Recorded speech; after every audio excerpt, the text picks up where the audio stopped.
With Walmart being the largest gun retailer in the country, activists have gathered in Danbury, Connecticut to protest against the retail store for selling military-style rifles. 65-year-old Jimmy Lee Dykes boarded a school bus filled with children on Tuesday, shot the driver, and took a 6-year-old for hostage. A teenager has died after being involved in a hit and run on Wednesday on Detroit's east side. Family and friends held the vigil at Gratiot and Harper. That's where 19-year-old Jonathan Ingram was crossing the street going to the store Wednesday night. The driver of a car hit Jonathan and took off. He had been in critical condition until his family decided to take him off life support yesterday. His family donated his organs in order to save the lives of others. Meantime, Jonathan's mother is asking the driver who killed her son to come forward. Police in Phoenix, Arizona have just launched an unusual program aimed at stopping violence in the city.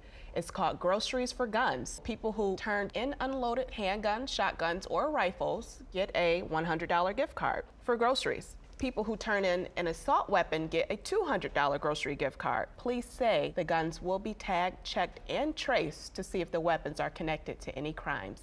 A $100,000 donation made to the Phoenix Police Department made this buyback program possible. The Groceries for the Gun event continues today and again the next 2 weekends. Some people in Detroit spent their weekend making the city a better place to live in as volunteers turned out for the annual Motor City Makeover. The targeted neighborhood was the area of 7 Mile and John R. The volunteers turned out from churches, schools, and businesses from across Metro Detroit. Recently, Detroit was offered $1 billion to sell Belle Isle Park to Bingham Farm developer Rodney Lockwood.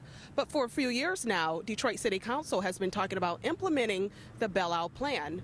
We would like to know, why has that not happened? The reason why the original Belle Isle master plan was never implemented was because the money did not exist to do it. These were the words of Detroit City Councilman Ken Cockrell in a Tuesday morning meeting on why the Belle Isle plan has not been placed into effect. I know that there are a lot of people who are largely disappointed. Disappointed because to many, the plan seemed like a no-brainer. The state would lease the park for 10 years at a time, take over maintenance, and save Detroit over $6 million annually. But the Detroit City Council decided not to put it on the table last Tuesday, and the state pulled the offer. What happened last Tuesday was not the end of the Belle Isle discussion.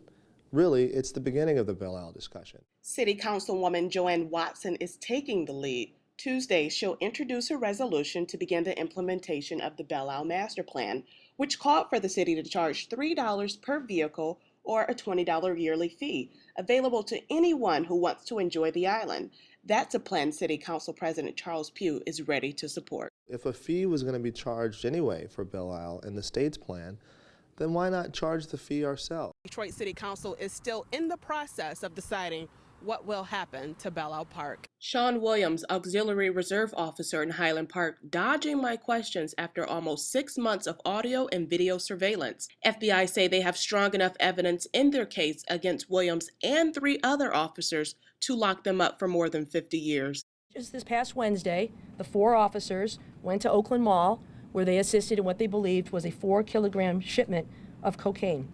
Each of those officers on Wednesday was paid either $1,000 or $1,500 by the source for protecting that shipment. Williams, Anthony Bynum, Prince Montgomery, and Reserve Officer Craig Clayton, accused of taking bribes, protecting, and delivering drugs, 6 kilos of cocaine, sometimes while wearing their badges. I want to send a message to any officer out there who would consider straying that you will be discovered, you will be identified, and you will be prosecuted.